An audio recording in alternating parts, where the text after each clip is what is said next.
Welcome to the San Mateo Arboretum Society's monthly seminar. Today's program is California Native Gardening for Year-Round Interest and Color with Jennifer Dirking. It will last approximately 90 minutes and be recorded. A few days after the presentation, you will be emailed a link to the recording and to an evaluation form to provide feedback. Questions will be answered at the end of the program. For those viewing on Zoom, submit your questions by clicking on the chat box icon at the bottom of your screen. Before we start, a little information about what is happening at the Arboretum Society. Our nursery in San Mateo Central Park is open Saturdays and Sundays, noon to 3 p.m. Payment is by credit or debit card, Apple and Google Pay. No cash is accepted. The nursery is staffed by volunteers and may occasionally be closed, so check our website, sanmateoarboretum.org, or call 650-579-0536, extension 2 for updated information. While you are in Central Park, visit the Butterfly, Hummingbird, and Sun and Shade demonstration gardens and the Rose Garden. All these gardens are maintained by Arboretum Society volunteers. We're very excited to have Jennifer Dirking as our speaker today. Jennifer has been an organic gardener for over 40 years, but only recently transformed her garden from a food desert to a habitat oasis in her suburban San Carlos neighborhood. She is currently the chair of the Wildflower Ambassador program at the California Native Plant Society Santa Clara Valley Chapter. She's also co-administrator of the Native Plant Resource Teams, a program of the Bring Back the Natives Garden Tour. And she works full time. So welcome, Jennifer. Thank you. And Kevin, is this a good spot right here? Good. Yeah. Okay. Yeah, let me know when you want to start your slides. Sure, can start right now. And then I can advance them with this clicker, right?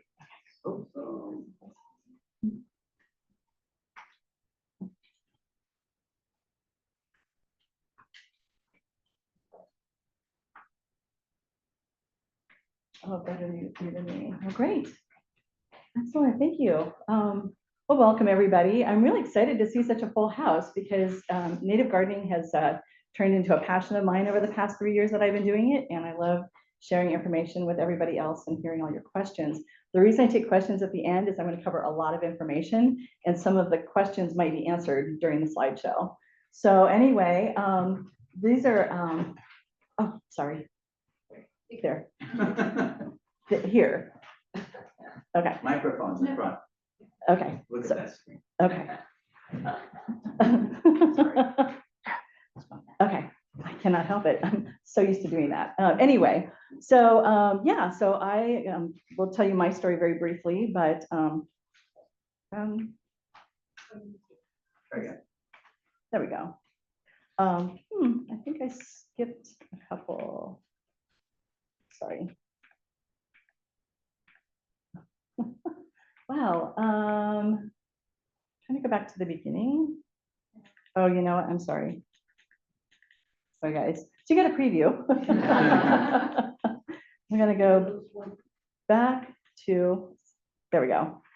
Whew.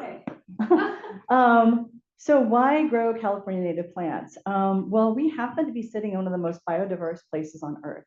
So huge biodiversity in the plant life and in the animal insect life. So that's why there's such a great palette of plants to choose from that actually many other countries import our native plants to grow there because they're so beautiful. California poppies, for instance, are really popular in England.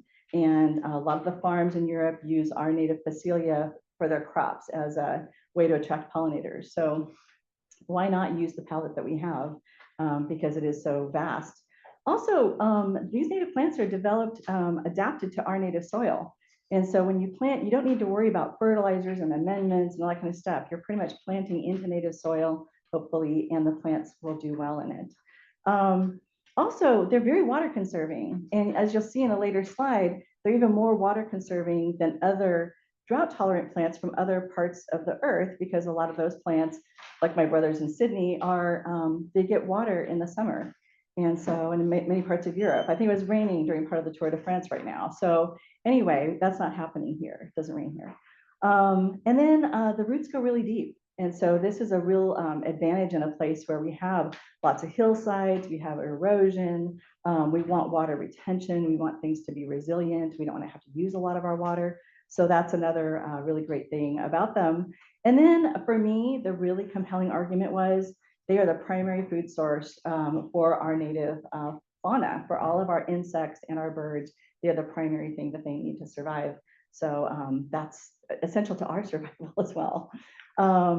So a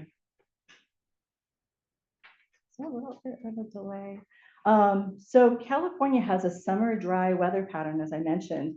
The bottom line along here, the blue line, is our natural water precipitation in most of the state. And just above it is a green line. Those are the native plants. Those are their water needs mapping to that pattern for millions of years. Above that, that yellow line is actually the imported drought-tolerant plants like kangaroo paw and other plants that are adapted to places that get water in the summer. So they're going to need summer supplementation. That can also work against, if you have native plants next to those drought-tolerant plants, you wind up with some incongruity that we can go into later. And then the red line is lawn. And, you know, I had a lawn for many years, so, you know, no judgment here, but it is very thirsty. And it is, I was shocked to learn that it's 40 to 60% of our landscape irrigation is for lawn. And it's the biggest crop in the United States. So it doesn't feed any of the creatures. None of the insects or caterpillars can use it. They can use it where that particular grass originated, but also it's just taking up all these resources. It doesn't feed humans either. So I love the biggest crop in America to feed somebody. So I just want to take a quick look at how the native plants have adapted to survive this kind of pattern. Well, they have really deep roots, as I mentioned. They pull moisture up from the ground. So we have a giant oak tree in our yard. It pulls moisture up, and its lateral roots actually reach out and irrigate the plants around it. And so it can actually pull up 40 to 60 gallons of water every night. I don't know if mine's exactly doing that, but invasive imported plants like the one, not quite demonstrated here, but if you imagine the grasses that we have up on our hills that are the Italian oak grass and the other invasive grasses, those have very shallow roots. And so right now they're going out there and they're mowing them down to try to do fire prevention, but they actually, the roots are so shallow they create tinder. And so if those were native grasses that were deeply rooted in the hills, they'd be holding moisture, and they, even if they were cut down, they would not turn into tinder. So I put a link here. I should mention at the end that I see there's some note takers like me out in the crowd, but I provide the QR code for this talk and a link. So anybody who wants the whole slide deck at the end can have it. So this is what my garden looked like. This is not exactly my garden when I lived in Seattle, but I had all of these plants. I had delphiniums, I had roses, I had that hot pink Centranthus rubra, Jupiter's beard, and all those plants. And the butterflies would come. I was always a good organic gardener. I never used any pesticides or herbicides. And I had so many insect visitors. I thought I must be doing a great job. But what I didn't know until very recently is that's a bar. They could come drink the nectar at the bar, and then they would fly away to try to find a place to lay the eggs to have children. And there's no place to do that in this garden because these are not native plants. The native plants are the ones that co-evolve with the insects, and those are the ones that they can lay their eggs on. So I had no idea I was doing that. So I heard an online talk, and this was in 2020, Doug Tallamy, and I have his book here if you want to browse it. But he pointed out that the flowery garden that I had was indeed a bar, and that I needed to add native plants to my garden to try to feed the caterpillars of those butterflies. And I also did not realize, I knew that the monarch in 2020 was on the brink of extinction. It's still very close. The Western monarch may still go extinct in our lifetimes, but a lot of people are fighting back against that. They're planting a lot of native milkweed for the native butterflies to survive. But in my neighborhood alone, there's 250 other butterflies that are also declining. So I'm trying to plant food for them too.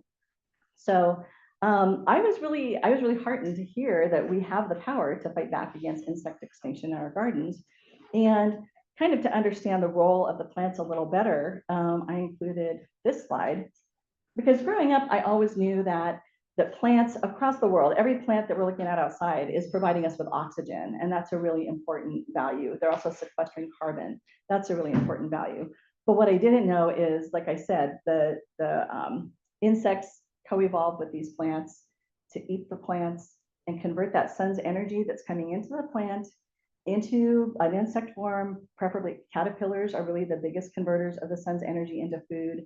And then those caterpillars are what feed, they're the biggest feeder of the food web. So baby birds primarily eat caterpillars and other insects. And Doug Talmy goes into way more detail about that because he's an entomologist at the University of Delaware. So he really goes into deep detail. But how can we bring them back? Or I'm sorry, how bad is the problem? Doug Talmy uses the word insect apocalypse. So one study shows we've lost 41% of our insect population globally over the past decade. So then if you start doing the math, what's another decade at a 41% loss? He says, you know, it may not be that rapid. It may be that it's 16 years before we hit a point of no return with the pollinators. So, you know, I'm doing this because I want to help the animals and the ecosystem, but we are part of the ecosystem. And so we need to save ourselves as well. So, and when you look at the causes of decline, it's really multifaceted. So all of our houses are built on land that used to have native plants, and that was a food source for everyone. We have introduced plant species, so we're bringing in a lot of it, and that's okay. Doug, I love what Doug Talmy says. He said, hey, keep 30% of your garden with like grandma's roses or your favorite plants, but try to plant 70% natives to feed the ecosystem. So that's like their portion. I picked on Rossmore here because my aunt lives there, and it was, I don't know, but it's a good example of there's a lot of development, there's a lot of pavement, there's a lot of introduced plants in the landscape. And it's an introduced environment where they will use pesticides or herbicides to try to keep everything looking really pretty. And so that's part of the problem. The way we do agriculture, even if you watch, again, I'll bring up the Tour de France because I've been watching it. If you look at the way that they're farming, there are a lot of big plots of land with a big hedgerow surrounding it. And that's how our ancestors would farm. They plant native plants all around their crops. They would attract a lot of birds, they'd attract a lot of beneficial insects, and they might have a couple pests, and though they would balance it out. But we're trying to do economical farming on a massive scale and spray the herbicides on the ground and then plant the plants and then spray the pesticides on the plants. It's really not a sustainable way of farming.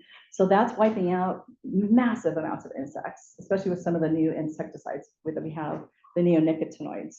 And then I mentioned pesticides and herbicides. I work at Stanford Medicine, and I see us trying to fight against non-Hodgkin's lymphoma and the research that we're doing with different cancers. And then I read the research, the $10 billion in lawsuits against Roundup, and those were successful lawsuits, and proving a link to non-Hodgkin's lymphoma. So I want to get upstream of that and just say, I've never used chemicals. And if I had a vegetable that would just keep getting infested, I stopped growing it. My health is more important than broccoli. I have bad luck with broccoli. Anyway, and then climate change. And we can even fight back against that. We feel so helpless. It feels so big, but we might plant a couple of the right trees, shade our homes, cool our neighborhoods, and even that is fighting back against global warming.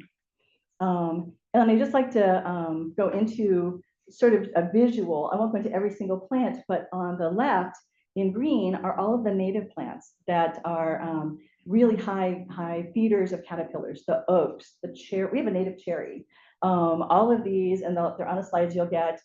We have lupin, we have California rose, we have a gorgeous maple. We just have so many plants that feed the ecosystem. And then the red bars are all of those plants, I've grown myself, agapanthus, or, have a lot of eucalyptus. I've grown fennel.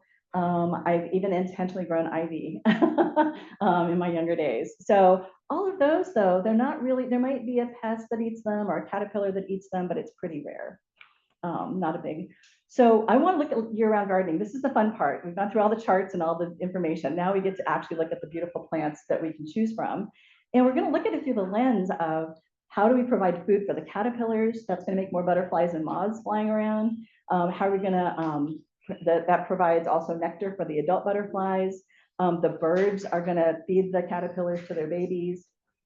We're going to also provide food for 1,600 species of native bees we have here in California. So the honeybee, I love honey and nothing against honeybees, but they were brought here in the 1600s to provide candle wax and to provide honey.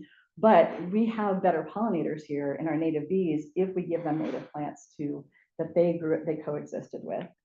So so we start with autumn, and this was such a shock for me because I always start gardening in spring, but actually this is when the rains come. And in California, we have a very different climate than my parents came from Cleveland, Ohio, right? So it would be snowy there. Their dormant season was winter, but here, just picture snow everywhere here. That this is our dormant season, summer. The heat of the summer is when everything kind of hunkers down. Not a good time to put in new plants. So we start in the fall and capitalize on those rains. So these are some pictures from my own garden. Sorry, minus that awesome butterfly. But when you plant when it rains, you get more resilience from the plants. They get their roots in the ground and they really take off. They don't get stressed. I planted some things just now, knowing better, and in the middle of July, they died. It's just some daisies, but they didn't like it. In the autumn, I leave leaves on the ground. This is a strawberry that I'm growing in my yard with leaves all around it. That provides some nice insulation, but more importantly, all the little creatures, the bugs and everything that fall off of my oak tree or develop in that ecosystem is fodder for the birds. The birds rummage through there and find food, and it protects the plants. I also leave acorns on the ground, as you can see, and the deer come through, and the other creatures come through, and the different birds. The jays will eat them, the woodpeckers eat them, but also they get little insects. If you don't pick up an acorn right away, if you're going to plant it, grab it fast, because a little something will drill a hole in it, and insects will develop inside of it, and those get eaten too. So this is all food. It's like a giant Costco now that I'm leaving the leaves on the ground. And I don't clean up too much, maybe because I'm lazy. But if you look at this thing in the middle left, it looks like a leaf. That's actually a chrysalis. So for fritillary. So you don't want to go like aggressively gardening. The morning cloak butterfly actually overwinters in the debris, and it's one of the few butterflies that does that. Usually they're either a pupa or a chrysalis, which is a little bit safer, form to be in. And then, like I said, it's a warehouse of food. So the squirrels are rummaging through there. And I see people on next door getting really irate. They're like, something's digging in my yard. And I'm like, something's digging in my yard every minute. But I embrace it because that's the way it's been for millions of years before I got here. And I want to go through the seasons because we are so fortunate to be in a place that has beauty year round and bloom year round, actually. So you can have something going on in your garden all the time. I did not cover it comprehensively because there are 8,000 different plants we could talk about here that are native to California, and we don't have that much time. So I'll go kind of quickly through these. This is more for a reference, and then I'll show you where to look them up at the end. I put the Latin names in here, so it's even easier to find. It's more specific. So this is actually my house with the oak tree on the upper left. And we have a neighbor across the street who actually bought his house so he could look at that tree. It's been there for about 250 years. The neighbor's only been there for like 20, but it's beautiful, and it drops so many leaves. And when we bought the house, there was a gardener who had worked the garden for many years. And we called him up to see if he would work for us. He goes, oh, the oak tree. And because he'd come in and clean up all those leaves and take them to the dump, clean up all those chrysalises we didn't know were there and go make methane out of them. And we had rocks all around this oak tree that were crushing its roots. And we didn't know better. Like, we were working our jobs, we're just, cranking along. And then when we realized like how much value there was, all that free fertilizer from those leaves and all that free food for the ecosystem, we moved the rocks, we did some creative things with them elsewhere, and we're letting the tree breathe, and we're letting it keep its leaves that it drops to nourish the earth all the time. And then, if you don't like the bare limb look, there's 8 native oaks. I won't go into all of them, but I love the coast live oak because this is in my neighborhood. The big tree you see here, it's just around the corner from me. It has such a small footprint for a plant. I mean, it's like the trunk is, I don't know how many inches around, but it's a tucked in little corner of the yard, but it provides all that beautiful shade. And so you can plant a couple. We shouldn't be shy about planting trees. And that's why I'm featuring them so much here.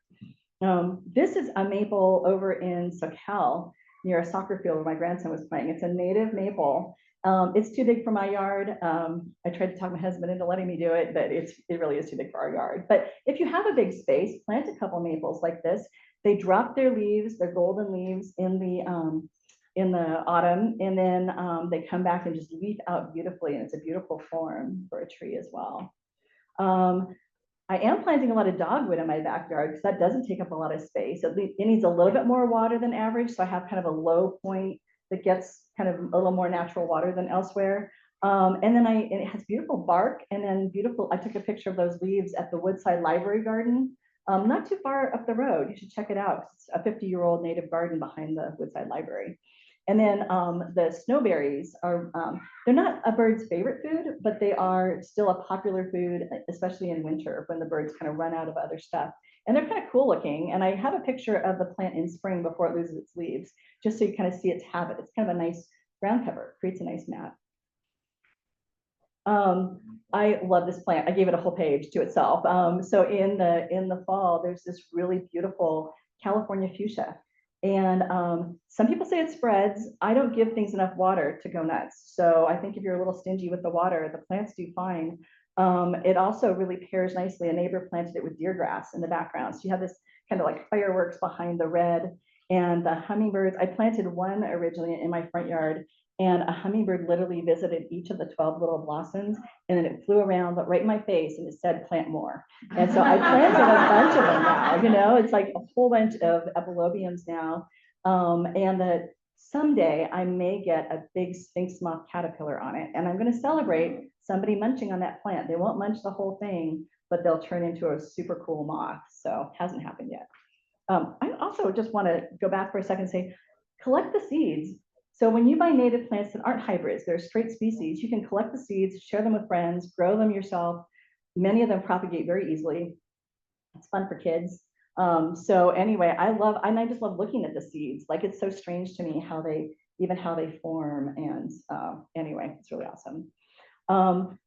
This is one I gotta issue with a warning. This is a beautiful grape. It's actually a hybrid of our native grape and actually a European grape. It can be a dangerous plant because it can take off on you. And I know someone who's, you know, she's got a do not plant policy, but it's so beautiful. I planted it on trellises all up my garage, and I'm going to manage it. I'm going to trim it. Hope it doesn't eat my garage, but it really is. It's a beautiful plant, and it gets these great fall colored, great red leaves. And it provides grapes that the birds come and eat. And they stay on the vine for a long time. So even into winter, you know, there's food for the ecosystem. And then this again is at the Woodside Library Garden. This is something called Mendocino reedgrass. And I put the Latin name because it has different common names. But I love, it's a small compact grass that looks great year round, and, you know, comes up with these inflorescences that just are gorgeous to me. So autumn is like that. It segues into winter. So we have the toyon. And I actually have a little toyon I'll share with you guys later, show you the plant. But there's a red version that's the most common you see up in the hills here. But there's also one that was, I think it was a mutation that showed up at Davis for the Davis Gold. So if you prefer yellow, the birds seem to like them both. So it's totally fine. And then think about nuts. So, you know, we don't think of, oh, acorns are a nut, and that feeds the ecosystem. And then we have our own native hazelnuts. I'm going to grow a couple of those kind of I have a little ravine behind my house. I'm going to try some hazelnuts there. So that's, and then embrace the bare limbs that you see. The buckeyes are gorgeous, especially when you're driving along 280 and there's a whole stand of them with the oaks in the background, and the contrast of the textures that they create, I think is really beautiful. I will tell you that is the easiest thing on earth to grow from seed. So when they drop their seeds and you see them laying around on the ground, just put them in a pot, cover them with something so squirrels don't mess with you, as I learned, and they pop up really fast. And I think that's another fun one for kids because it's like instant gratification. Think about bark. We don't often look at this, but this was a house on the East Bay Garden Tour that I went on. And from the front, you see all of this green with the manzanita. And when you go around behind the trees, it's this beautiful texture of all the limbs. And I thought as a child, that's where I would hide from housework and I would read a book. It's in that little shady spot. But it was blazing hot outside, but there was a beautiful shady spot there. And then later in winter, the manzanita blooms, and it's really one of the earliest bloomers that we have. And that's the time that the bumblebees emerge. I don't know how they know to sync up with that, but the bumblebees come out and start pollinating that. it's very similar to blueberries. And so I grow manzanita and blueberries in my garden, and the bumblebees come out and they pollinate both. And I've had better bumper crops of blueberries, having them taking advantage of those bees. The hummingbirds also love it. The hummingbirds just flock to the manzanitas, and you can plant a lot of varieties. There's a ground cover version, there's a tree version, there's shrubs, there's ones you can grow in pots really easily. So manzanita, if you have a hot, dry spot, that is an excellent plant for a sunny spot. And then around the same time, also the ribes is the Latin name for these. They bloom. The one on the top is kind of, I hate to say like the evil stepsister. She has thorns, real thorns, like needles. But that can actually be an advantage. You can create like a barrier in a place where you don't want people to trample your garden. I know someone who runs a pollinator garden where people were tramping through a part of her garden, and she just put a whole bunch of those, and they stopped doing that. Somebody joked you could put it under your teenage daughter's window, so like Romeo can't get near it. So, you know, there's a lot of things you can do with that, but it is a beautiful plant. And I put it in a corner of my garden and put a lot of mulch under it. And I only need to weed it once a year, and I go in with gloves, you know, so it's a small price to pay for such a beautiful plant. The one below it does not have thorns, and also is really a beautiful late winter blooming plant. So now we're moving into spring. This is the Western redbud, and there's actually an Eastern redbud that is not edible to our insects, but the Western redbud. So if you go to the nursery, be very careful they don't sell you the wrong one. But it actually, this is in May, and a little bit earlier, it had only been covered in blooms. The leaves come after. So it's kind of a nice pop of hot pink, and you can plant a couple of them in your garden, and you get this really beautiful effect. One cool thing about redbud, we planted it, and all of a sudden we noticed there were little circles cut in the leaves, and leaf cutter bees take a little circle, they cut it with their mandible, and they ball it up, and they carry it, and they build a nest out of it. And they lay an egg in the nest, and they put pollen in there, and they seal it off, and they go get another leaf. Doesn't hurt the plant's fine, and you're just contributing to the ecosystem. And we have to learn to embrace that new kind of beauty. It's beautiful when a plant's being eaten, used for a bee. I love this planting. This is Joel Lynn's garden in Fremont, and this was on the garden tour, the East Bay garden tour 2 years ago. But to the left, he has some sages growing, and so it's a really beautiful mound of flowers there. In front of that is something called coyote brush, and that's a really resilient plant. It's green much of the year, so it creates a nice mound. The birds love to nest in that, the ones who nest low. And to the right of the tree is a native verbena, which is super fragrant. So I planted a lot of that in my front yard. We have 2 dogs running around. Our dogs are allowed to run around the backyard. I'm going to plant some back there too, just making more fragrance. And then he also, you can barely see it under the tree, but there's lupin under there, and that's a beautiful tall purple spire of flowers. It's really a lovely plant, and it feeds a lot of different butterflies, moths. This is, I keep going back to the Woodside Garden different times of the year, but this is that Woodside Library Garden. This is a dogwood. It's actually several dogwoods growing together. And I believe this one's a hybrid. It's not a pure straight species. The Pacific dogwood has more of a almost layer cake effect. But I love this. I use this as my Zoom background because it's such a beautiful picture. It looks like a Gustav Klimt painting. But right after the dogwood blooms is the mock orange. And they have that at that library garden too. But this one is actually at a home garden that was on the East Bay garden tour. And I love that they made this secret garden. So you go down the path, and there's actually a bench underneath it all, and the birds are all like chirping in the branches above you. And beyond that, they even have like a secret garden little area where they're doing a deep shade garden. And I just love, it didn't take them that long to grow it. So I'm doing that. I'm taking that exact idea in my backyard where I have sort of a wild corner, and I'm just going to make a secret garden back there.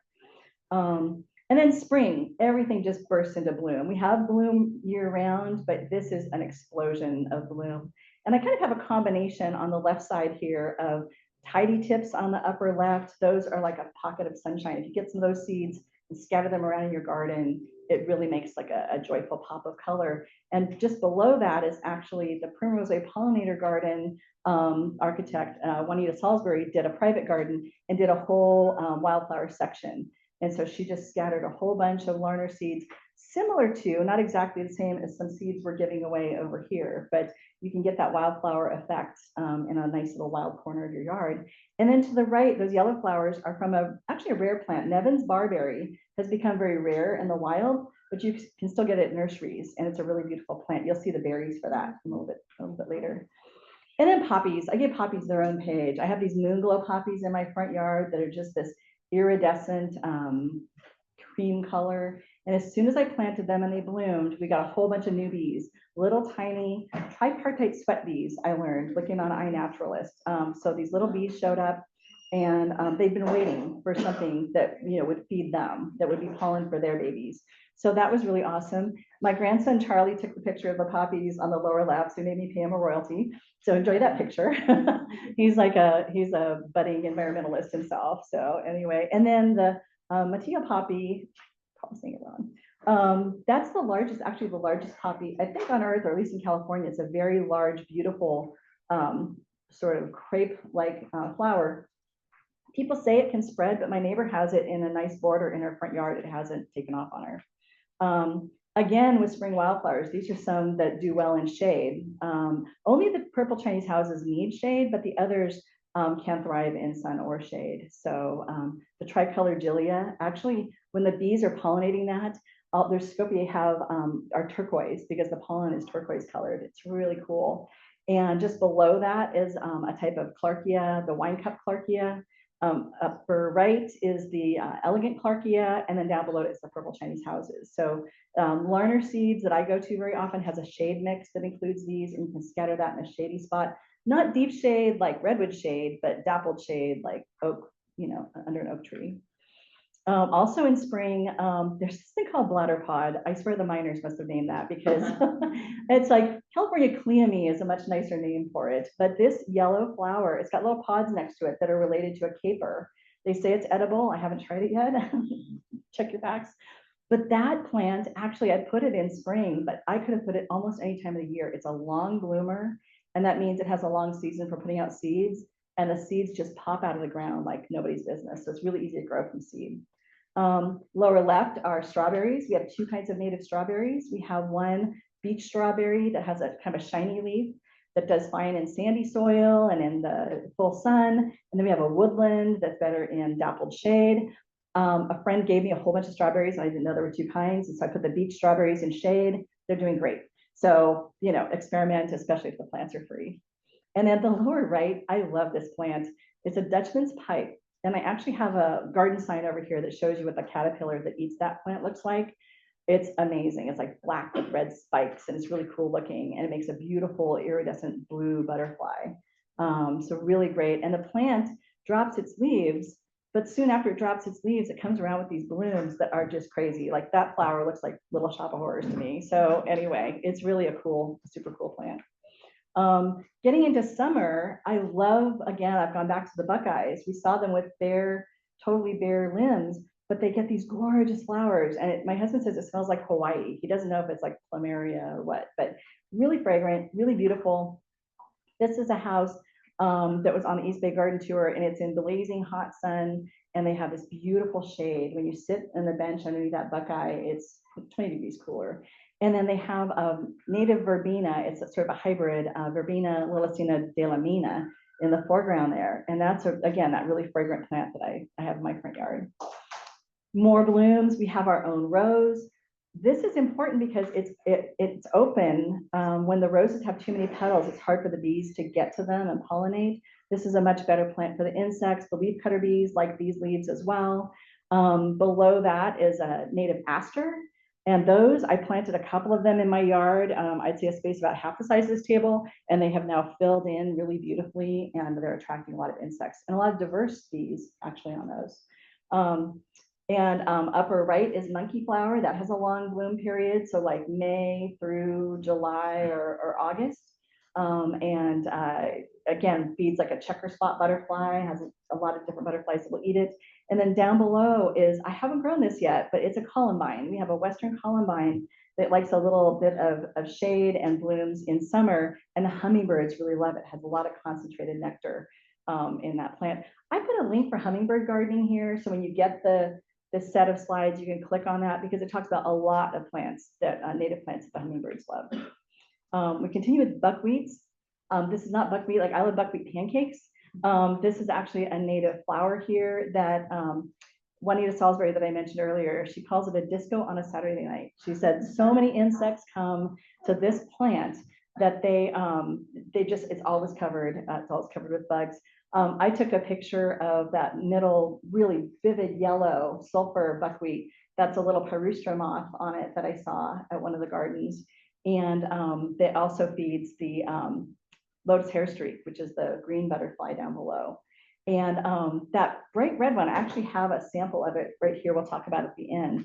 But the red flowered buckwheat is really, the flowers stay for a long time. And all of these, you leave the seeds, you leave the seed heads well into the fall and winter. They add interest, but they also are food for the birds. The birds will flock to these. Summer, I gave milkweed its own page too, because a lot of people are rediscovering milkweed. It's best to grow the native kind, the narrow leaf. If somebody's interested in growing milkweed, it's a good time to start it now. And I do have some packets of that. Some people say it's tricky. Yeah, I say if the seeds are free, it's worth trying. So, but of course that feeds the monarch caterpillars. And going through summer, I featured a couple things here. If somebody doesn't have a lot of space, I featured gardening in pots here because in our front yard, we put out several tall pots for the long native roots and planted Howard McMinn manzanita, which is one of the smaller ones, and it's doing really well there with occasional watering. When native plants are in the ground, their roots go way down and find water. When you put them in a pot, you're taking responsibility for the water they're not finding. And so I probably deep water those once a week or every 2 weeks, so you're having to water, but it's worth it. Also below that is one of the longest bloomers, the seaside daisies, those purple little flowers. You'll see them at golf courses. You'll see them everywhere. They are tough as nails. So they're a good sort of repeat bloomer. And then on the right, I featured coffeeberry because there's a beautiful mounding version of it that I found at East Bay Wilds called Mount Vision. And that's where that picture was taken. And you get these little tiny berries on it. It's called coffeeberry because the original explorers from Latin America thought it was coffee. It looks like coffee. And so I don't know who the first one to try it was, but it's a laxative. So it's not coffee. There's all sorts of debates on Reddit. Don't read any of them. It's not true. It's not coffee. But you have lush foliage. That's the other thing is my sister-in-law, when we first talked about native gardening, she said, oh, I don't want my garden to look brown. I don't like succulents. I'm like, you don't have to plant those things. You can have a really lush, the coffeeberry does really well actually in shade or sun. So I have it in the shade of my oak. It's thriving. It's beautiful. I have like a evergreen oasis there of this native plant. Here are the Nevins barberries in the summer. So we had toyon berries that were providing food in the winter for the birds. Now we have something in the summer, and they look like little jewels. I took this picture also at the Woodside Library Garden, and they're just so striking. They look like little rubies, and I just leave them for the birds. I think they're edible to humans, but I don't think anybody bothers. Rose hips, so our native rose that we saw with the pink bloom earlier has these beautiful rose hips, and elderberries, which humans can eat too, but you have to like cook them, and some people make a syrup. I just like watching the birds eat them. My grandson, who's 13, Charlie, he said, I want the backyard to just be a bird riot. And so we put in a lot of elderberry and cherries and toyons, and we're just going to see like how much food we can produce back there. And then late summer, someone on the garden tour posted this picture. Late summer, these are all the flowers that she had cut in her garden and made a little arrangement. So I kind of labeled them all so people could visualize, but the sulfur buckwheat, the red monkey flower, some of those rose hips we talked about, the seaside daisies that bloom for a long time. She's got sage and columbine, and the California fuchsia. And the California fuchsia will start up probably in like another month or so, August, past Christmas. Mine was blooming past Christmas. So those are really fun. So, and I had to put in a slide about pesticides and herbicides because it's really bad for humans. It's really bad for the environment. So I don't want to belabor it too much, but we're trying to nurture an ecosystem. And as soon as you bring a chemical in, even if it's neem oil, even if it's an organic chemical, you're still killing something. And that might be something that would feed something. So hummingbirds, for instance, people complain about aphids, but if you allow ladybugs or other things to eat the aphids, hummingbirds also pick off the aphids and feed them to their babies. So little insects like that, little spiders, little insects, even spider webs. I've left some spider webs up because they build their nests out of it. And they do that because it's as strong as steel for its size and it's flexible. So they make a nest that the babies can accommodate the babies. So, be tidy, but don't be too tidy. And again, try not to bring these poisons in. The neonicotinoids, I just have to say that class of pesticides has skyrocketed in the United States in its use, and they're putting it in seeds. They're putting it in the plants you buy at Home Depot. It gets into the plant, actually the material of the plant. And when anything bites it, it's poisonous. When a bee encounters the pollen, it's poisonous. And some bees have become disoriented. They don't go back to the hive if they're honeybees. So it's really bad news. And it's probably a money maker, and that's why it's being sold. But the more we say we won't buy it, the more we cut out that market. So that's where I'm at. And then, like I said, I work at Stanford Medicine, and I see the downstream effects of these chemicals, and I just don't think they're necessary. But let's get back on a positive note here. I love books, and so I brought some books of the books featured here with me. I also have a link here to a whole book list with books for kids and books for adults, and lots of reference. But these are really, as we're looking at today's topic of year-round gardening, understanding the plants and the design, understanding how to create habitat. But Helen Popper's Native Gardening Month by Month is really the classic book. She's actually my husband's econ professor as well. We were so surprised to see that she was into native plants too. But it's a really useful book for just understanding the seasons and understanding how the watering works. And she was the first to explain to me, like, we don't live in Europe or Minnesota, so we're not gardening on that schedule of a spring start. We're starting, with the autumn, with the cooler temperatures. And then I have to do a plug. If anybody has a child in their life, Am I Even a Bee is really a great story, not just about how much bee diversity we have, but also about diversity itself. So this is a bee who's a green bee, and she thinks there's something wrong with her because everybody thinks bees are striped. She tries to paint herself, she tries to conform, and then she bumps into a large carpenter bee who takes her under her wing and explains about all the bee diversity. And it has all sorts of beautiful illustrations of our native plants. So I just love that book, but it's also about self-acceptance. And so it has such a great message. I've given out like 10 copies of that book. It's really wonderful. I thought I brought it today. Sorry, I gave it away yesterday. Never mind. But anyway, nice books to get you started. Also nurseries. Yerba Buena Nurseries over in Half Moon Bay, but we actually like to get in the car and head over to the East Bay. We go to Oaktown Nursery. We go to East Bay Wilds. They're only open on Fridays, but there's certain Saturdays that they're open. We go to Watershed that has a really huge selection, and they grow everything from seed. So all of these have no neonicotinoids in the plants. So when you're growing these, you're pretty safe. I have a picture here of California Native Landscapes, or CNL, in Mill Valley, because it's such a joy to go. All these nurseries are joyful, but when we've gone there, we just have such a great time with the nursery manager. And we decided to plant on a really rainy day, and we went up. We bought some toyons. This is my husband, Brian, and nursery manager, Mary Petrilli, here in the rain, laughing as we're buying plants. And to me, people who do that, they're going the extra mile. And that's been a really fun thing too, is to meet the nursery people. And I also have to say that particular nursery has a restaurant next door, Hook Fish Company, and they have all around the whole area, they've planted tall containers with natives. And so it's a really nice place to see natives in containers. But also, I don't even care for fish. They have lots of vegetarian items too. It's just nice to grab a bite after doing like a nursery crawl. And then I mentioned Larner Seeds and Bolinas because you can mail order from them. That's where I get most of my seeds. Very high quality, organic, they don't mess with them. Hedgerow Farms in Winters, you have to buy, I think it's like $250 worth, or they have some packets that they're starting to sell. But anyway, there's a complete list here you can refer to and kind of see what fits in your schedule.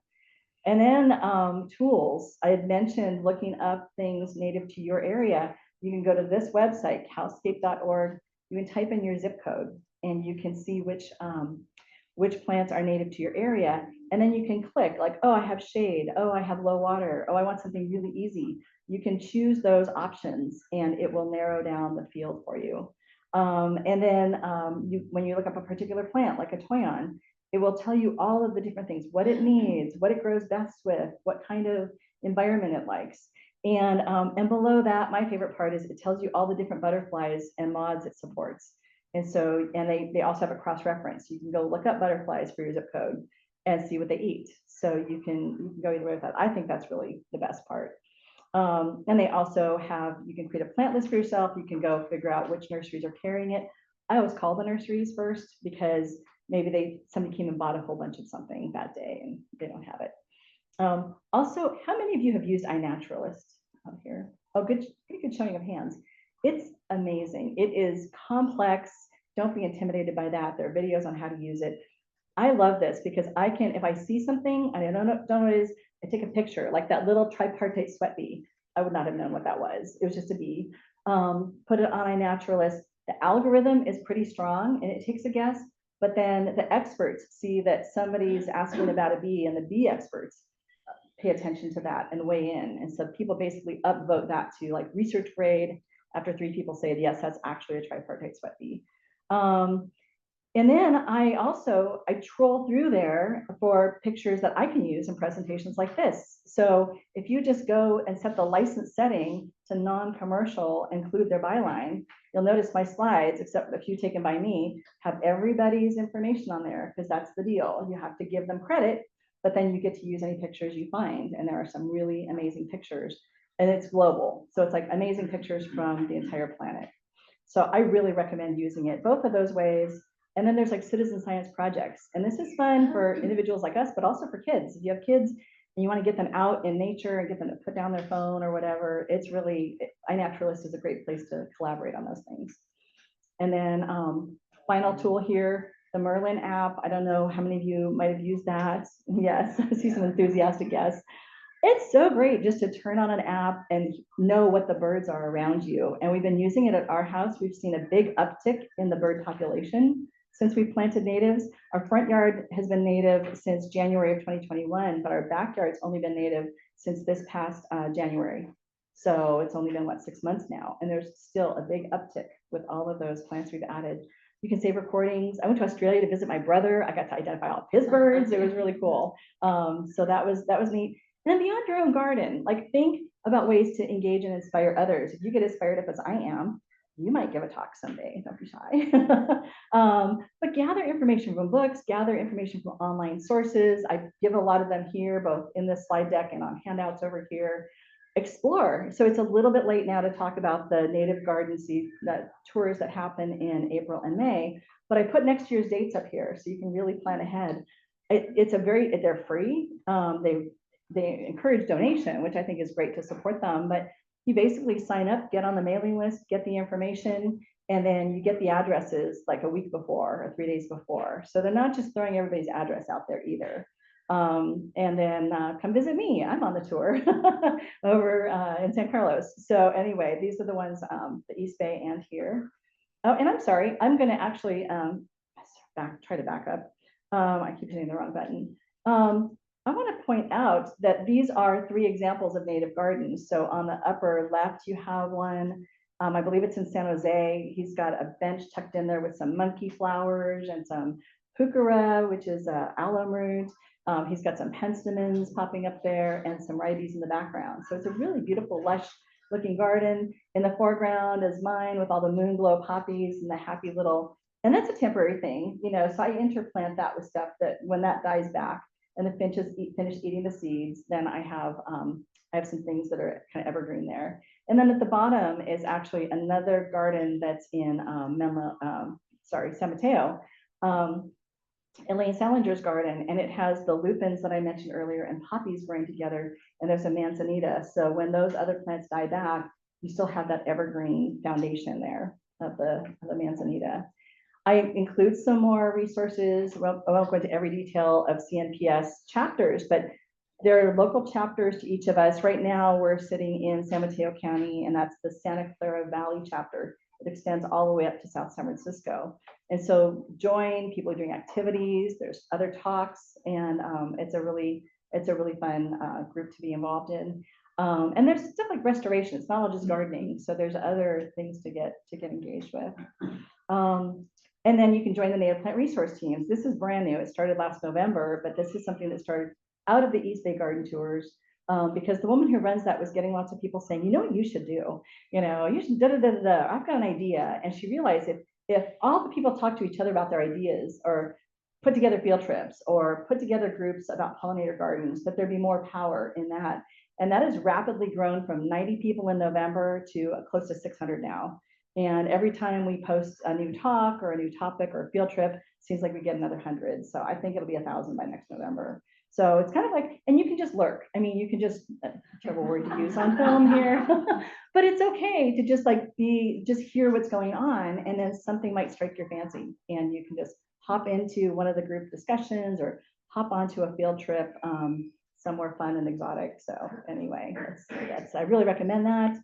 And then this is, I'm not even gonna read this. This is a lot of resources. It took me a year to find when I was brand new. And all I kept asking myself is, native gardening, it's like, what is growing naturally in the hills? Why is it so hard? Where are the plants? Where do I go? What do I do? So this is the roadmap. To me, this is the way to figure a lot of those things out. And then I include my contact information because I like to be a resource. So I'm new to this. I'm only 3 years in, but I know where things are. I've figured out a lot of the stuff, so I can help. And a final thought about that, habitat gardening helps us develop compassion for those who share the earth with us, and it empowers us to help them. And that empowerment, I see that with my grandsons. They feel very empowered by doing this. And it's a time when a lot of people don't feel empowered. So that's what's been meaningful to me. And contact information, this is a QR code for the entire slide deck. But again, there's a link to if you don't like QR codes, and I'll leave it up so you can come up and scan it. So. Now, oh, sorry. Before I take questions, hold on to your questions, right? To do the plant part now? Okay. I went and perused the nursery here, and I will add that many of these prices are half what I have seen at other nurseries. You guys are a bargain. so anyway, I know. So I thought a couple of the plants that I talked about, I thought I would just show them to you in person and show the folks back home as well. So this is a yerba buena. This grows well. I have this in kind of a warm spot, and it would prefer a little bit more shade, a little bit more sort of rich earth than just the hard clay. But this grows, it's a pretty tough plant, and yerba buena means good herb, and it actually the explorers would use it like anyone would use mint. And I even know Helen Popper, who wrote the year-round gardening book, says it makes a nice mojito. So anyway, grow your own mojito with this native mint. This is a very small version of the, this is the ruby flowered one, red flower buckwheat. It's got little tiny leaves right now, but they really grow pretty fast and expand without spreading aggressively. I haven't seen them really take off, but they make a nice mat with these beautiful, just hot pink flowers coming up. And then again, it's seed for birds. And the leaves themselves will feed several different varieties of butterflies. So in lots, and you can look those up on calscape.org. You can see who eats it. What's the name of it? Oh, this is red flower buckwheat. Yeah. And again, every time I say buckwheat, I think of pancakes, but it's not a grain. So this is one of my favorites. This is the sambucus that I had mentioned earlier. And and this is a very young one, but they grow very rapidly. I planted one about this size in December. It's this tall now. So if you have neighbors like I do who cut down a whole bunch of trees recently, I'm planting a lot of this for, along the back of my yard to kind of create that screen and that sense of a little more privacy. But it makes a really beautiful plant. It kind of grows, it gets multiple trunks going up, but you can prune it. You can prune those out if you want it to be more of just a single trunk or two trunks.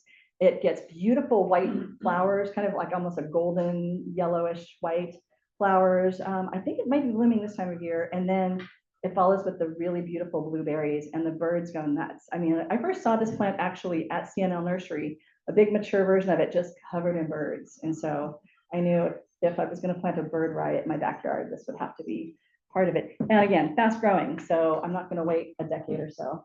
This is really one of the unsung heroes of the native garden. This is called bee plant. Don't Google it, because bee plant is used for a lot of different plants. It's Scrophularia californica.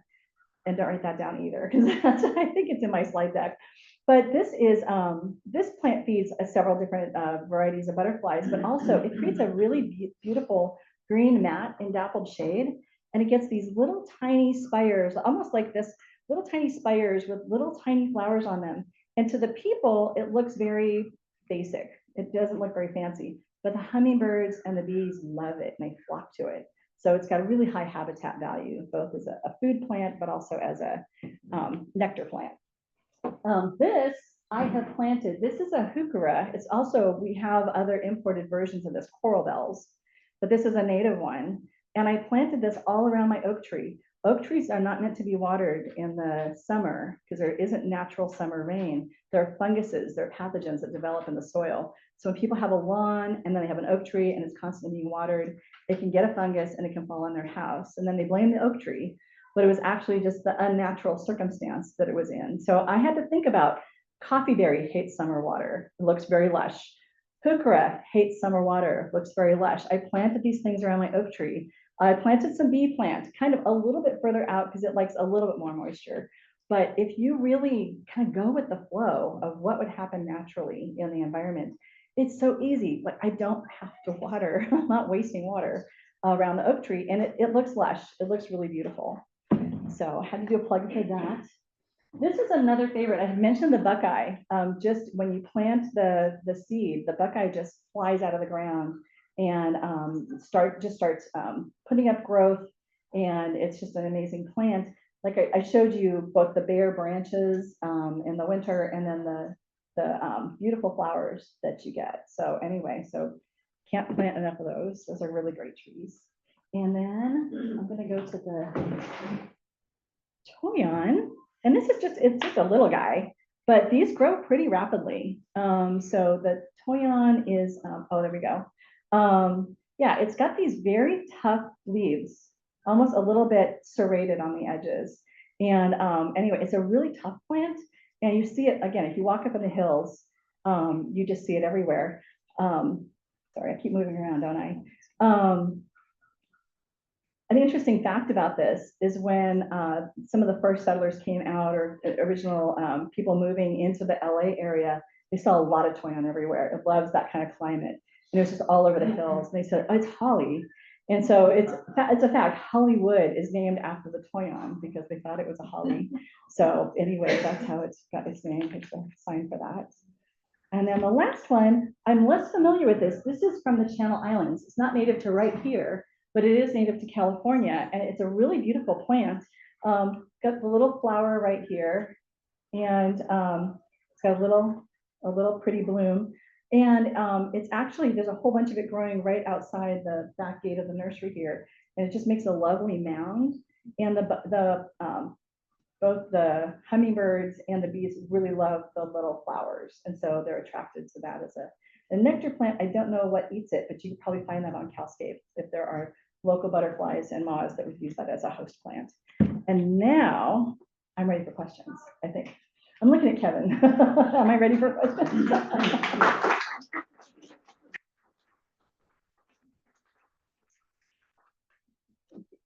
I built a little forest between us here, but oh well. The QR code back? Oh yeah, that's a good idea. So you can see What was that? the QR code. I should have just printed it out and put it on the table. That would have been convenient. Can you guys, and there's also a link there, but. Everyone will get a copy of these slides, like the presentation. Okay, because you have their emails. You can email it out. Yeah. Good. Everyone- Perfect. Let me go with you first and then you second.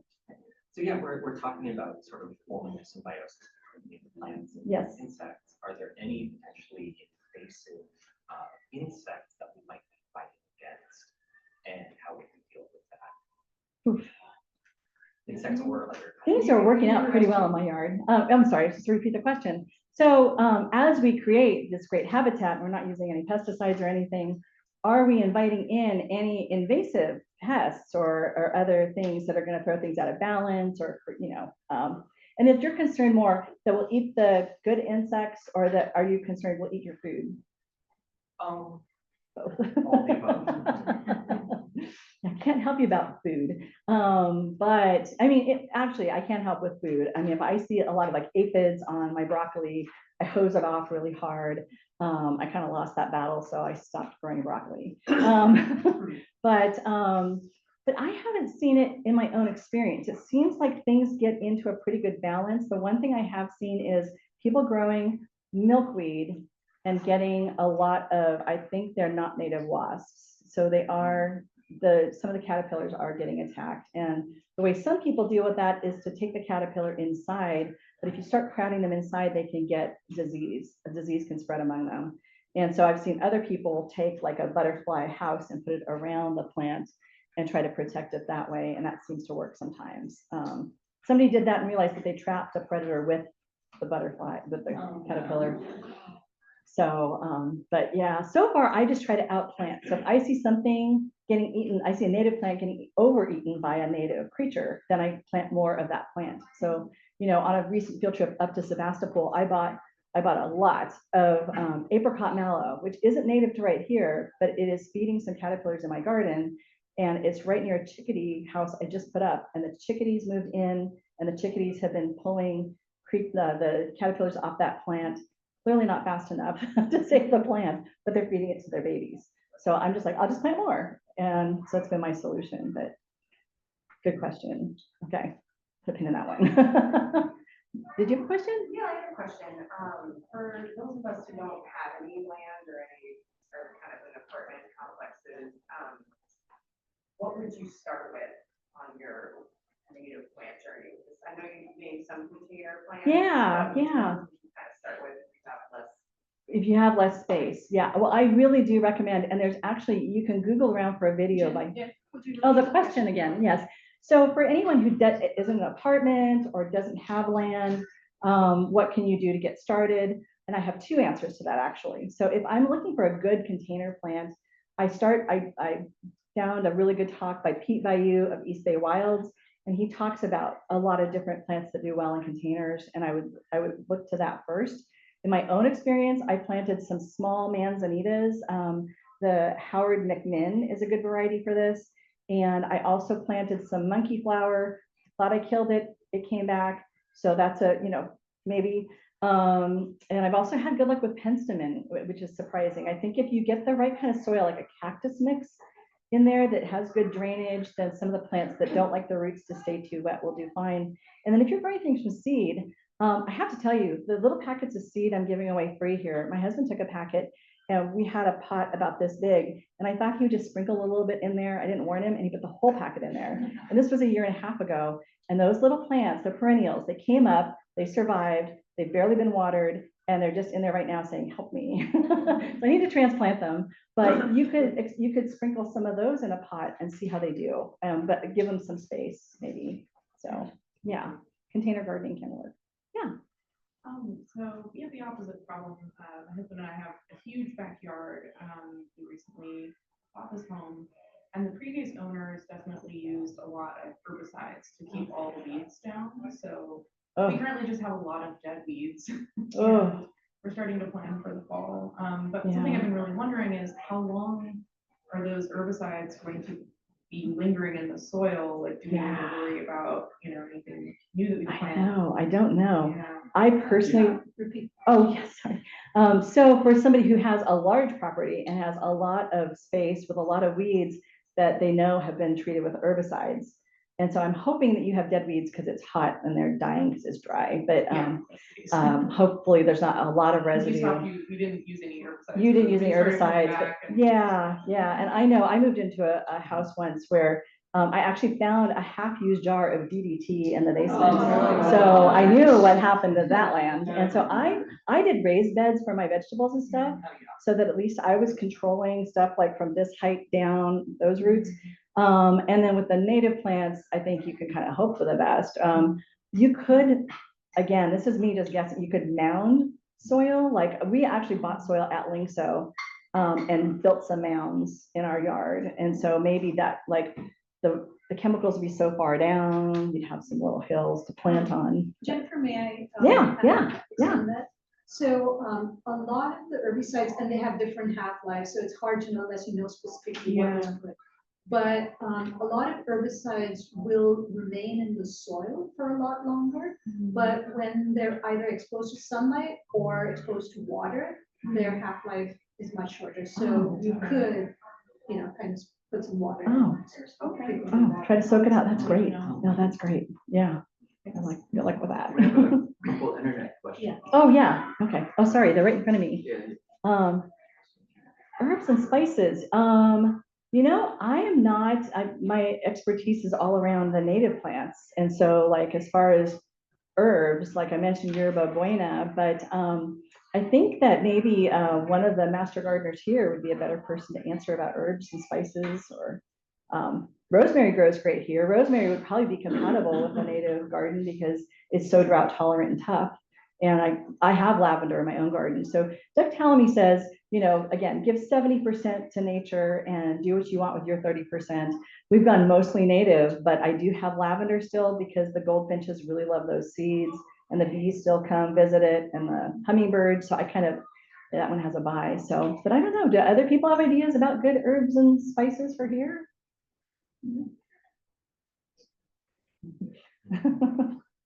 Another question. Okay. Oh, redwoods. Redwoods. Okay, well, if the redwood's thriving, that's awesome. So the question is, we received a 5-foot redwood tree 30 years ago. It's now 2 stories tall in the Oakland foothills. The neighborhood's actually called Redwood Heights. It's and so outside of the yard's really in deep shade. And I do think actually you can go to calscape.org. You can put in redwood. You can see what it says for companion plants. And that would be the best way to go. I know there's not a lot that grows under redwoods. There's a certain type of sorrel. It depends on moisture. I made a face about redwoods because they do so well when they have a lot of coastal fog or dampness. And so when people just get a gift of one and plant it in the ground, it can be problematic. I don't really ever feature redwoods in my talks for that reason. I love them. How long will herbicide be in the soil? We kind of touched on that. So this is great. So the length of time herbicide will reside in the soil depends on the chemical. You might want to contact the state integrated pest management office to find out about particular chemicals. And I do know people have done soil testing. So even people who are really deep into this, like work for Xerces Society, which is trying to save the insects from pesticides, in their own gardens, they were finding neonicotinoids in their plants, and they were finding, contamination on their own soil. So they're being careful. Thyme and other blooming herbs those are really cool. I've seen over at Filoli just whole little fields of thyme. It's really buzzing and popular. And then borage, I've grown that as well. The only thing I'll say is the bees and the butterflies love a lot of the nectar plants, but it's the whole building back the ecosystem. If things can't eat the leaves, then it's only doing part of the job in my book, and where I'm at right now. But those are lovely plants. And then there's an article somebody's featuring about plants under redwoods. And you guys saved this chat, right? With the video, is the chat going to be part of it? So good. So people can refer back to some of the links that are being shared here. Yeah.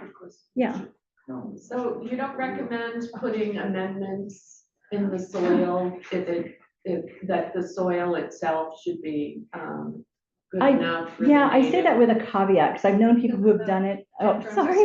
Does the soil ever need amending? Like, do we just put the plants, plunk them in the ground and hope for the best? Also, I have a lot of clay in my soil. Yeah, and some of the plants, if you look at the native soil here that the native plants grew in, they're adapted to clay, many of them, but some of them, like on the forest floor, those are ones that they've had a lot of debris and they've had a lot of amendments. And if you're like me, you spent from 2007 to 3 years ago clearing all of that off your land. So we make our soil hard. My soil isn't hard under the oak tree anymore because all the oak leaves have broken down, and they do so in such a fantastic way. They get all sorts of molds and little things growing on them in the rain, and it's all of this nourishment that just breaks down and decomposes, and then you have really rich soil.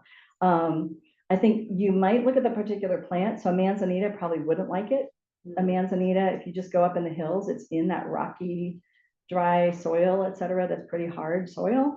But if you're looking at something, maybe this yerba buena that likes a little bit more, or some of the woodland strawberries, they like that kind of woodland environment. They might want a little bit more, not so much nitrogen, but they might just want a little bit more loamy soil. So that answered your question. Yeah, and there's, yeah, go ahead. With regard to the redbud, you showed western redbud. I have an eastern redbud that my cousin gave me. And you said, and I've noticed like the leaves have little holes. Oh, yeah. And you mentioned that there's something that eats that. Yeah, I mean, yeah. the plant looks really healthy. Right, right. But Yeah, so the leafcutter bees, they actually really love eastern, they don't differentiate between eastern redbud or western redbud. I was just saying that for the sake of the caterpillars that might be eating it. Yeah. But if you have perfect little circles at the edge of a leaf, that's probably a leafcutter bee, and they're using it as a nesting material. It's not being eaten. It's being used for a nest. Leafcutter bee. They're actually really adorable. They have like yellow bellies. They collect the pollen on their bellies, not in scopae on their legs. So they're really cool. But yeah, and like you said, the plant's probably fine, healthy. Yeah. I thought it was maybe a caterpillar. Yeah, yeah. If you see a hole in the middle of a leaf, and especially if you see some little droppings nearby, that's another indicator that you've got caterpillars. There's a hole in the middle of the leaf, and then it's called frass. They're droppings. That's how you can usually spot them. And sometimes I don't spot them at all. I've got holes in the middle of my coffee berries. My coffee berries and my mallows so far are the biggest feeders in my yard, and I love that actually. That I'm getting a lot of business in my garden. So anyway, do we have some? Oh, sorry. Oh yeah. Oh, Robin Mitchell's. Okay, we're in good hands. So somebody much more experienced than me is answering questions in the chat. So Robin Mitchell is with the East Bay CNPS, California Native Plant Society group, and she often hops on when we have the East Bay does different lectures and stuff. We have one, I should mention, coming up July 23rd in the evening. I can send out a link to all that about birds, gardening for birds, but Robin volunteers to chat. So Robin says a lot of natives are adapted to clay and actually need the slow drainage in clay to thrive, and clay has a lot of nutrients, so it can be quite good soil. It's important to pay attention to what type of soil a native plant needs, so you don't want to plant it in a place that won't do well. She's always excited to see cutouts from leafcutter bees on her plants. Thanks, Robin. Yes. So do you end up mostly doing hand weeding and then mulching to control like the random leaves? Yeah, so the question is, should you do a lot of hand weeding or should you just mulch? And the way we approached it was well, first off, we did it all wrong. It was right before we heard Doug. It was 2020. It was like the worst part of the pandemic. Everything was dark and depressing. And we decided to like tear out our front yard and tear out the lawn and put in this very hardscaped paved area. That was a mistake. We should have just gone with a more porous surface. We had also gone in the backyard and just started these flats of delphiniums and carnations and all that kind of stuff. And so that was, wound up throwing that out. But anyway, but we wound up with a hardscape area and then some berms all around it. And we brought in, because a lot of our topsoil got taken away, we didn't talk to the guy about what he was doing. So we brought in soil and covered all that up. And then we put some very small bark all over that. And then we planted into that.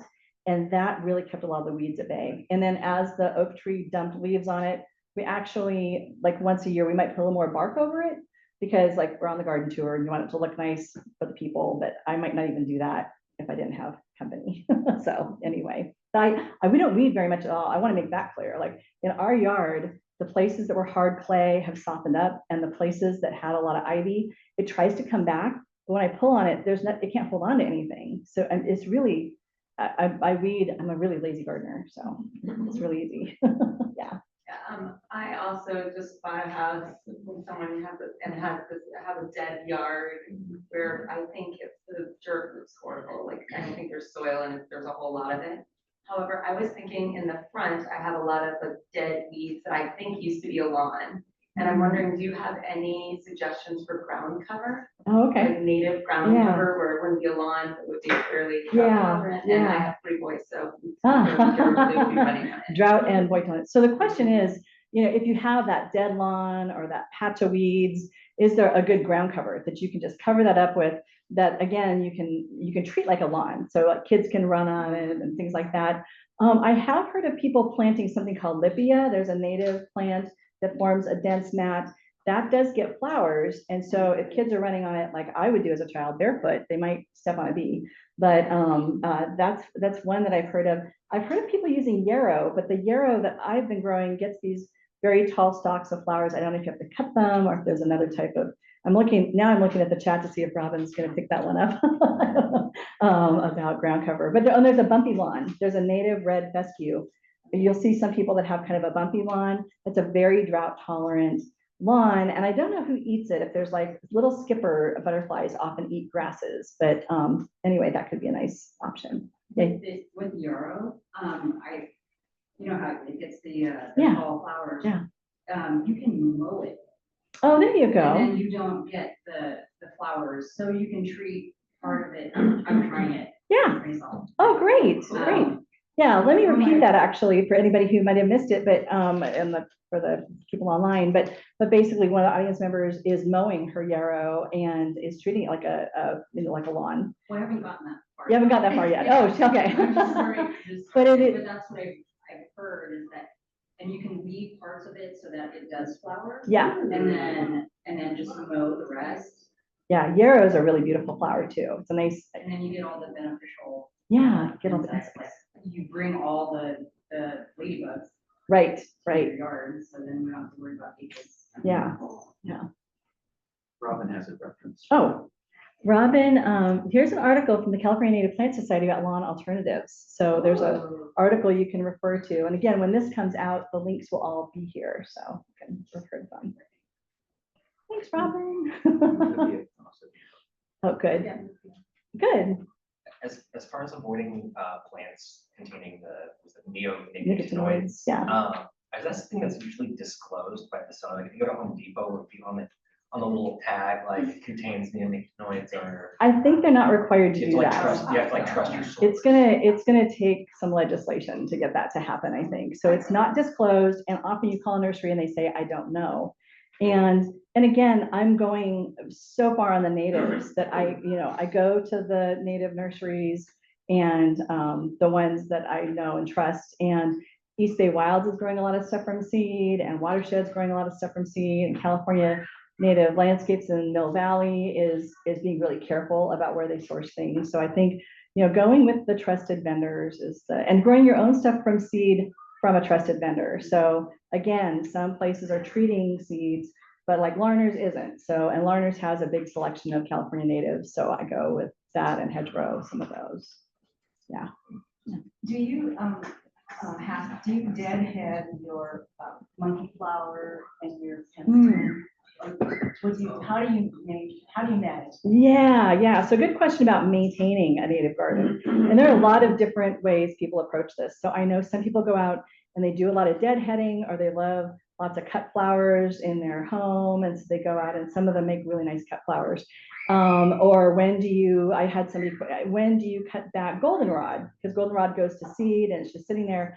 I actually left my goldenrod until it had all died back and it just had the seed heads.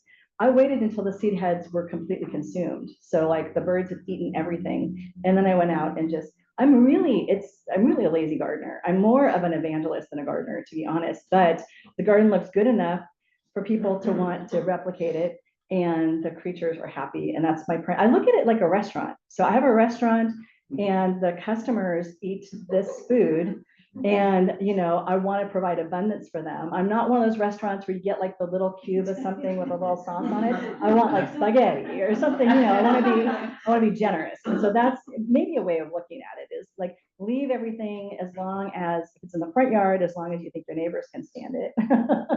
I'll add too about leaving the leaves. We kind of got the stink eye the first year we did it. It didn't look great. And then everything started to grow and be abundant. And one of the neighbors brought her Girl Scout troop through, and things kind of changed as the garden evolved. So people can get on board. Yes, you have a question. Are there any native fruit trees? So the elderberry is one of them, but you have to cook the fruit into a syrup. There's a native cherry that has a very large pit, but it has fruit around it. I haven't tried eating it, but I know that the native people ate ate the elderberries and the cherries and the acorns. And the golden currants that I didn't show, I showed two different types of, the Latin name is ribes. I showed that one that's a gooseberry with the really sharp thorns, and I showed the pretty pink one. There's also a golden flowered one, and those little fruits are supposed to be very tasty. And then strawberries, they're small but edible. Huckleberries, they're little tiny, they look like little blueberries. We would always pick those in the Northwest. Huckleberries like a lot of moisture, so I didn't feature them. Like, not many people have a damp spot. Actually, raise your hand if you have a damp spot in your yard. Oh, one.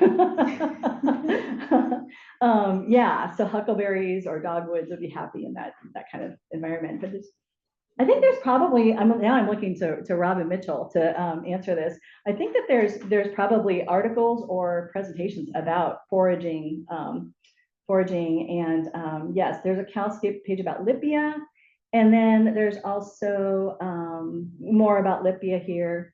And Robin apologizes for copying the entire text from CalScape and putting it here. We will all be Lipia experts now. But no, but there you can kind of look up some fruits. Just in my yard, since I'm leaving it all for the creatures, I don't pay close attention to like what I'm growing for me. I do think some plants, sometimes there's chemical warfare under the ground. So the natives all do a network of, they have certain types of fungus, and they have mycorrhizae that helps them communicate with each other and support each other, and it creates like a network under the ground. If we have something, say eucalyptus with a lot of volatile oils, I know that can disrupt it. I don't know if something like a lemon tree would disrupt that, but water-wise, lemons and limes probably would be okay. Something if you want to grow not native fruit. Anyway, otherwise, we're doing a lot of irrigation. Out of my, we turned off our water in our backyard to get ready to plant it with natives, and we just watched things die. Things could not take that California, style of watering. And we're like, we're going to hand water things to get established, and they're going to have to live as if they were up in the hills here. And we'll do some supplemental a little bit, but not much. I was surprised the liquid amber tree that's like as big as this building actually is dying. I thought it was gonna, I'm ambivalent about that particular tree, but we're gonna have to take it out. So put in a coast live oak. Any other questions? I think we're at time. Almost at time.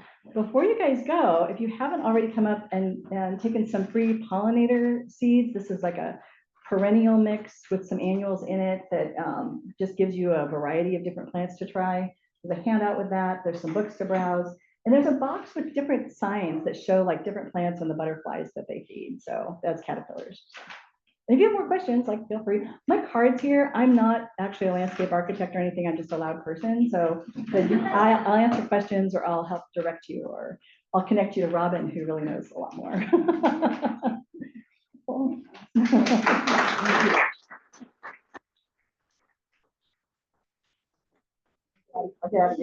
Thank you, Jennifer. It's a very informative program. I know I've got plans for my garden as Oh, good, well. I've had them for plans. I've thought about it for years. This is the year. Good. I'm going to do it. Get some natives. These plants are for sale, and if you go out to the nursery, turn left, there's a table with a lot of native plants and more of these. So go and check it out.